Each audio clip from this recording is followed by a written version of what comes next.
RTÉ Soccer Women's World Cup podcast, sponsored by Cadbury. For grassroots to national level, a supporter and a half of women's football in Ireland. Turn the world round, shut the show down. I've been spinning, couldn't slow down. On the roll now. Ireland will exit the World Cup, unfortunately, after the Nigeria game on Monday. So we do get thinking about the legacy and what this tournament is going to mean. So I've gathered here the principal chronicler of Ireland's finest football moments thus far, and Samantha Libreri, who has been with the Irish fans in Oz. So Samantha and George Hamilton, you're very welcome to the podcast. Thank you. Thanks, Mikey. George, it's unfortunate that it ended at the earliest possible moment, I feel, because I think that first half the second half against Australia and the first half against Canada probably gave a lot of people a glimpse at what this team are capable of, and probably made a lot of people just remember the visceral joy and terror that it is to follow an Irish team in a major competition where, you know, everything is on a knife edge. And for a while it seemed we were on the right end of the knife edge there, and it was, you know, it's been a while, 2016 since we had that feeling. So it really is a gut punch when you land on the other end of the knife. You put it very well, actually, because it's always been like this following an Irish team. You never know precisely how far they're going to go, how thrilled you're going to be by them, or how much they might frustrate you. I think that the thing that must not be overlooked about this particular Irish team is that they got this far through what Vera Pauw worked out for them. And she took that into the finals, tried to apply that in the finals. And it's all very well with hindsight saying, oh, we should have done this and we could have done that, because this is the first time for everybody involved. And she was trying to guide the team into a place where they had a good chance of qualifying. And if you consider what happened, Australia, they only won by a penalty, and a very unfortunate penalty it was to be given away by a relatively inexperienced player. And then there was the Canada unfortunate own goal, which came about through a defensive lapse. These mistakes that talks about that you cannot eradicate because there are always mistakes in the game. So I don't think we can be too harsh. If it had been 5-0 against Canada, the Olympic champions, and 2-0 against Australia, and we're looking at an awful goal difference and two heavy defeats, then I think we can say, yeah, something wasn't right here. But the knife edge about which you spoke, I mean, we could so easily have come down the other side with two draws, like Italia 90, 1-1 and 0-0. And we're looking into the third game with a real chance of moving further. And let us not forget, you know, there was a toss of the coin that put us in against Romania and not West Germany in the round of 16 after the opening group in Italia 90. So the swings and roundabouts, ball bounces, look at the draw. I think they've, in the circumstances, they have done really, really well. And we shouldn't be too harsh in criticizing the fact that they only played two halves as opposed to four halves. Yeah, absolutely. And Samantha, that's a good point George makes about kind of, you know, just the narrow nature of the defeat, and which leaves questions and like regrets and probably frustrations. Is that noticeable among the fans in Australia? Well, I think come out here, you know, and when we previewed these games for the months that we did ahead, you might have taken those results on paper, because we always knew that the Australia game was going to be tough because it was opening against the hosts, and Canada, the Olympic champions, that was always billed as the most difficult. So, and I think it's a bit of a shame because, you know, it'll go down on paper as two defeats, but anyone who watched it knows that there's so much more to be taken from it, and so much hope and so much expectation from that. So, yeah, I mean, I think everybody I met after the game the other night, you know, they were proud and they were excited and they were kind of looking towards the future, and they weren't, you know, nobody felt that they'd been hard done by. And I think obviously Katie McCabe's goal made that very special, and a bit like, you know, being a Rovers fan over the years, you know, you can become very unrealistic watching these things, and you know, when you go ahead or you pull ahead, you might think this is it and we could win it. But that was certainly the potential and the promise that you had in that game, and also against Australia in those last couple of minutes, anyone thought a goal was possible. So, you know, you'd hope that in the future most people will remember the performance as opposed to look at just the results on paper, and hopefully the team will build from that as well. Yeah, the Canada match 550,000 viewers on television and 235,000 streams on the player. George, I think that makes it the most watched live international soccer match since the Portugal qualifier back in November 2021. Yeah. They're very good numbers, and you have to consider people are in it's office hours, it might be holiday time, there's plenty of people working, and also the sheer number of watch parties probably adds an awful lot to that number. This was a major television event, up there with kind of previous tournaments that you've commentated on, which seems to me like a huge leap for women's soccer, which we shouldn't just dismiss as it should all be equality, and that's how it should be. It might be how it should be, but it wasn't how it was. So to see those numbers for a women's soccer match, even if it is a World Cup finals, it's great, isn't it? I would agree with you entirely, and you make the point very well, which reminds me of Desmond Lynham of County Clare on BBC in 1998 when England had a match at lunchtime, and he began his television introduction by saying, "Shouldn't you be at work?" I think there might have been a lot of people in that kind of position saying, "I'm going to take a few hours off or I might work from home today just to see it." I agree with you entirely. I would never have predicted that the numbers would have been like that, and it thrills me that they were, because in 2019 I was at my first Women's World Cup, and that was in France, and I was absolutely blown away by the support that in particular the United States had, the people who crossed the Atlantic to see this United States team defend its World Cup title and ultimately to win the World Cup again by beating the Netherlands. And that occasion in the Lyon Football Club Stadium, brand new for the 20 Euros, and here was the Women's World Cup final 3 years later, delivering an audience. It packed the place out with almost 60,000, and the atmosphere was as good as any football match that you'd ever be at, and the quality was right up there too, because the United States are the best in the world. So I'm not surprised, but I am in another way slightly overwhelmed by how many actually took it on board, and I think it is a giant leap for the women's game, because it's brought what I experienced in France in 2019 right into Irish homes and right into Irish playgrounds and into Irish football clubs. And this is now something that has put down its roots. Women's football is big in Ireland now, thanks to this team, thanks to the manager who's taken the team to the World Cup, and those numbers prove it. George, I would be interested just in the kind of how the event is organized, how your peers in the media kind of approach it. Is it the same now as a men's World Cup? Is it dealt with as seriously? Do you see the same level of organization? Is it the same kind of headline commentators from the big TV markets who are doing it? How does it compare, say, to your last men's World Cup and those in the past? It's not up there yet as a tournament. I think we have to be honest and say that, because it's been around a matter of a couple of decades. It doesn't go back into the 1930s with that great history that the men's game has. There are some who are the main headline commentators, and there are others who aren't, who specialize in women's football, and that's just the way it is. And there are reporters here who wouldn't be the frontline Fleet Street scribes who follow Manchester United or Liverpool and the England national team. That's not how it works. That's, I think, is understandable, because you said in some of your previous remarks, it's not supposed to be the same as the men's World Cup. It's the women's World Cup, and it's a different construct.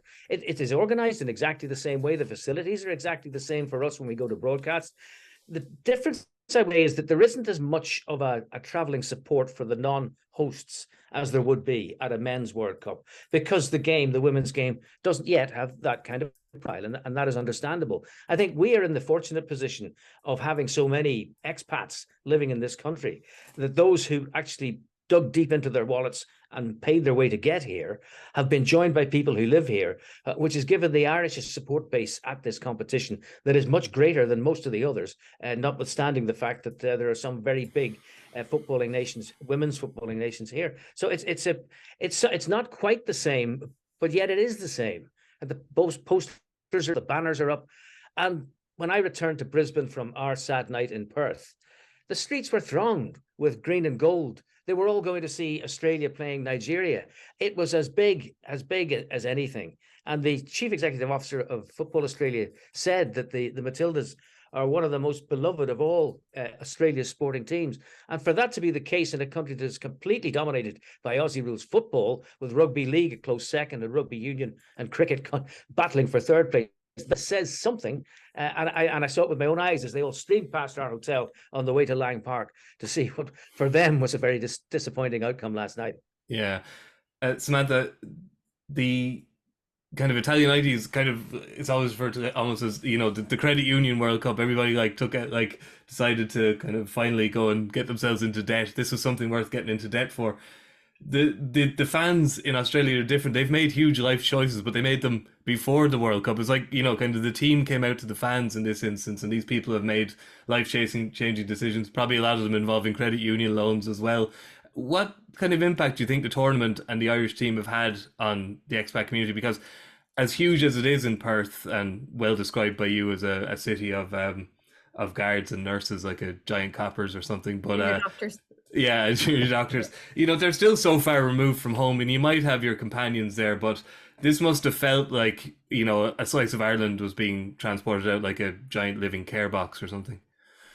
It did, and it felt more like that in Perth actually. Then there was a lot of build up to the game in Sydney, saying half of that stadium could be Irish, and it didn't materialize that way in the end. But it was interesting, the different groups in different places. So in Sydney, I felt like most of the fans that were there, the local Irish fans, were the backpackers. They all live in a beach called, I'm going to pronounce this wrong, Coogee Beach.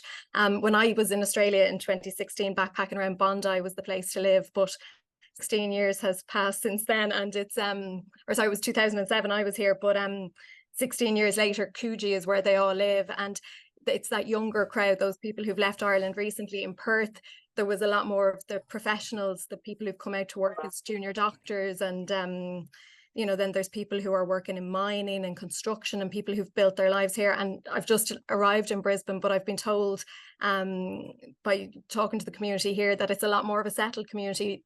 People apparently accidentally end up in Brisbane, so it'll be interesting to see the support that's here as well. But actually they have an event organised here on Sunday, with just the community coming together to wear their green. So I think I was speaking to one guy in Perth, his name was Stephen Dawson, and he's actually a government minister in the Western Australian government, and he's the only Irish born. He's from Blanchardstown originally, and he was saying it's just so important for the Irish community here to have something, because usually they just have St. Patrick's Day. That's the only reason they ever get together, but they have this has brought them together in a different way. But the other thing that's really struck me, Mikey, here is before we came out here, we were told that there was about 4,000 fans traveling. It took a while to get a figure on it.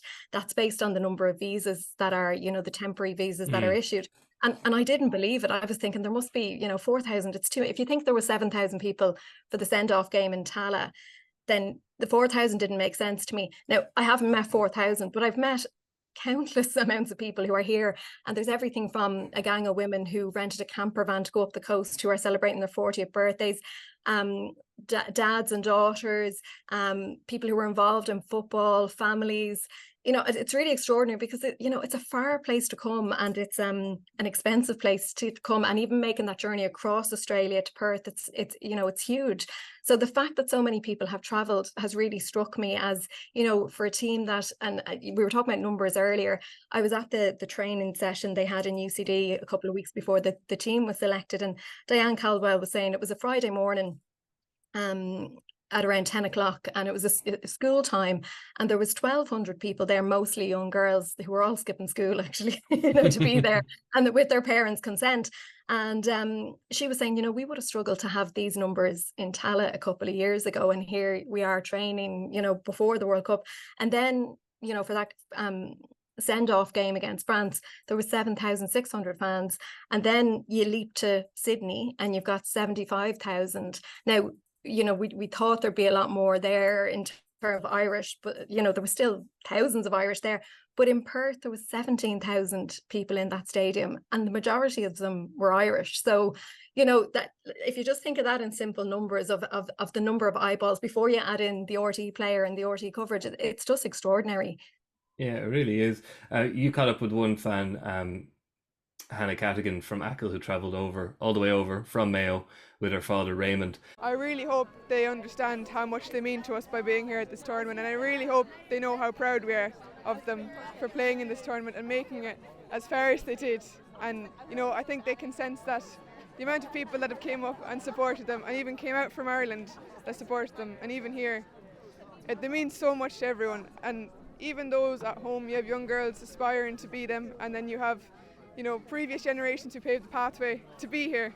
And there's so many people that put in a lot of hard work to get the girls to where they are today, and I think they really need to understand how proud we are of them. How old are you? I'm 17. So there'll be a few more World Cups, do you think, that you'll see in your time?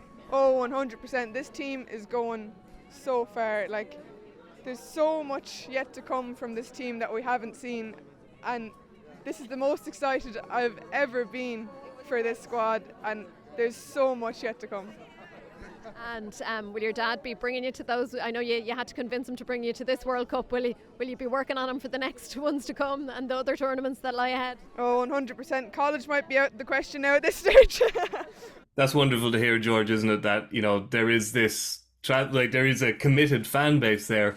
And again, as you say, it's not the Men's World Cup, it's the Women's World Cup. This is a very different fan base. The one at home, watching at the watch parties, and the ones that have travelled out are, won't say, predominantly women and predominantly younger, certainly the watch parties in Ireland. You know, we're not talking about the Submarine Bar in 1990 here. These are, you know, alcohol-free events in GAA clubs and soccer clubs. And this is an entirely different generation being inspired, and one would think the ramifications of this World Cup mightn't really be felt properly for quite a few years, given the age of the people most affected by it. Yeah, I would underscore that entirely, because as you spoke, I was thinking of dads that I've met with their daughters at matches in Tala, where we sit to do the commentary. It's actually in the crowd, and they'll come and they'll say hello and they'll want selfies and all the rest. That's fine, but they're there with their dads, and their dads are lapping this up because it's an experience that they haven't had, but because they happen to have daughters who are taken on this wonderful journey with the football team, they're there too and want to be a part of it. So I think the constituency is rather different. Yes, the dads would be football fans, but maybe not quite the ones who would have gone to the Submarine Bar, but they are the ones who will go to the parties and take the girls to the matches and be very, very much a part of it, the experience. And I've met them here as well. That it's just, I think as we're putting it is a different constituency, and it is women's football. It's not men's football. And it doesn't have to be all the same people following it, because it has an audience of its own. And I think it's absolutely terrific. And to my mind, it'll grow and grow after this, notwithstanding the results. It's the fact that people have seen an Irish team at a major event like this, and have seen a player like Katie McCabe who could become a star in their eye and somebody to look up to. You know, role models, football role model, a societal role model. It's all just lifted it so much. Out of where it was, and to think that, you know, all this has happened in 6 odd years since they threatened the strike, and here they are at the World Cup. It's a different world. There's always room for growth, though, Samantha, and I don't mean in terms of crowds visiting games. I mean there's a group out there. Unfortunately, as the online sports editor for RTÉ, I spend a lot of my time on social media, which is not good for anybody, really. So I'm very aware of the very vocal constituency out there who say things like, this World Cup's been rammed down my throat. Why are we wasting license fee money on this? I watch it. It's the standard of under 15 boys. Yada. You know what I'm talking about because you've read it. You can't have not read it. You probably get some of it in your own mentions. I wonder. Yeah. How much would success, like making the last 16, like a huge landmark win against one of either Australia or Canada, would it have provoked something like a Walkinstown roundabout moment, and like we could have won over some of these people who seem to be vehemently opposed to the concept of women's football, never mind having to watch it themselves? But do we need to win them over? That's what I wonder, because I think instead what this has done is it's created a platform for young girls, and not just young girls, boys, everybody, to be able to support this team. And, you know, as somebody who started going to League of Ireland football games in the 1990s, I was 11 years old when my dad brought me to my first Shamrock Rovers game in Dalymount Park. And as an aside, I saw them win the league that year and had to wait 17 years to see them do it again. But back at that time, and I would have spent a lot of my time in Talca Park when Rovers played there, I was genuinely one of the only girls in the crowd. You know, there was a handful sometimes of us. And for a long time, and it hasn't been since Shamrock Rovers moved to Tala in 2009, that I've seen, a critical mass of young girls going to football games. So I find this very extraordinary to watch, and that's why Hannah there stood out to me so much, because she reminded me so much of me off with my dad, and I never managed to convince him to bring me to a World Cup. But it's just given it's given them role models. And Katie McCabe said before this tournament, if we achieve nothing else, that we have set a legacy in place. And she was saying her favorite player growing up was Damien Duff, that she didn't have a female role model, but now this generation do. And you think this current squad, all of them, their story begins playing football with boys, that there's no infrastructure there for them.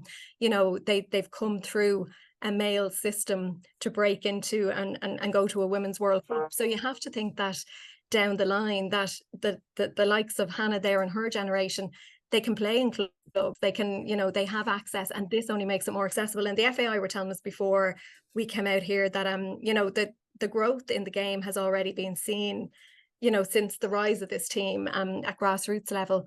So the only way is up, and I wouldn't be so concerned about, people who, are set against women's football. It doesn't matter that they're not, they can continue to enjoy what they enjoyed before, in the same way that there's people who like rugby who don't like football, there's people who like GAA who don't like football. But what you've done is you've opened this game to a whole audience who maybe didn't feel included in it before. Yeah, can we just remind those folk perhaps that it was an Irish woman, Stephanie Roach, who was in among the top 3 goals not that long ago in Europe, courtesy of UEFA, and there aren't too many who would do what Katie McCabe did when she scored the first goal for Ireland in the World Cup, an Olympico, straight from the corner. That is a skill, and there are not too many male footballers who have it, never mind females. And think how excited they got. They made a film about Bend It with Beckham. Can we expect something on the silver screen about Katie? Why not? Why not? Hurl it with Katie. Very good. That's it. She's a compelling character on and off the pitch, so yeah, she's ripe for a biopic. What next then, George? Obviously we've got the Nations League has been started up, so we're going to have a Women's Nations League, and the FAI are kind of trying to take make the most of the World Cup bounce, and they're hosting their first match in the Aviva Stadium, which they've been very reluctant to do. They've kind of been, the Tallagh's their home. It's the right size for the crowds they draw. So now they're welcoming, Northern Ireland to the Aviva, which it's a big step. It's a little bit of a gamble. You'd wonder how many will have to turn up for it to be considered a success. You would hope to think that, as we've been discussing, all these converted fans, but it's a growth period for women's soccer, I suppose. So the trajectory everyone is expecting is one that continues upwards in terms of participation at grassroots level to success for the international team and for the domestic league. I think that's right. And they got to make this leap into the Aviva, into the unknown, to see how it'll work out. And I think this is the time to do it. You think of what happened with that first Lansdowne Road FAI Cup final, Bray Wanderers and St. Francis, non-league St. Francis, first division, Bray Wanderers, no team from the Premier League division in it. And that drew 30,000 people to Lansdowne Road that day because it was unique. And these women are unique in footballing terms. And this would be the first opportunity for the home crowd to show them they appreciate what they've done in Australia at this World Cup. And I think the trajectory is undoubtedly up. And I think that there'll be no going back. And this is Ireland now, part of the women's international footballing family. And they've made a real impact here, despite the fact that they've lost both their games, because they were close.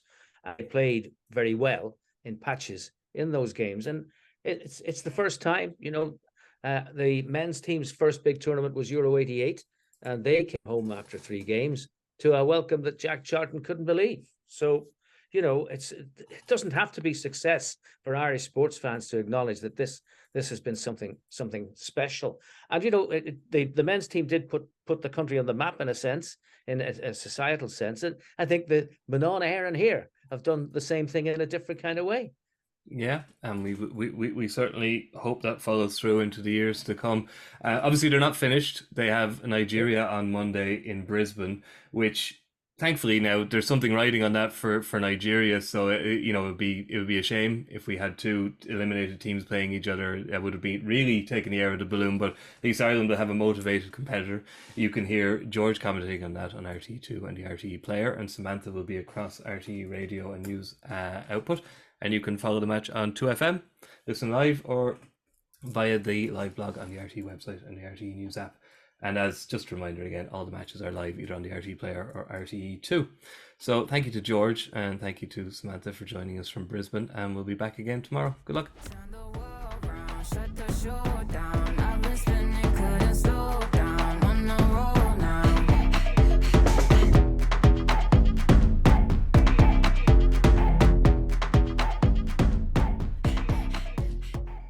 A supporter and a half likes, shares, comments and tweets. Cadbury sponsors RTE Soccer Women's World Cup podcast.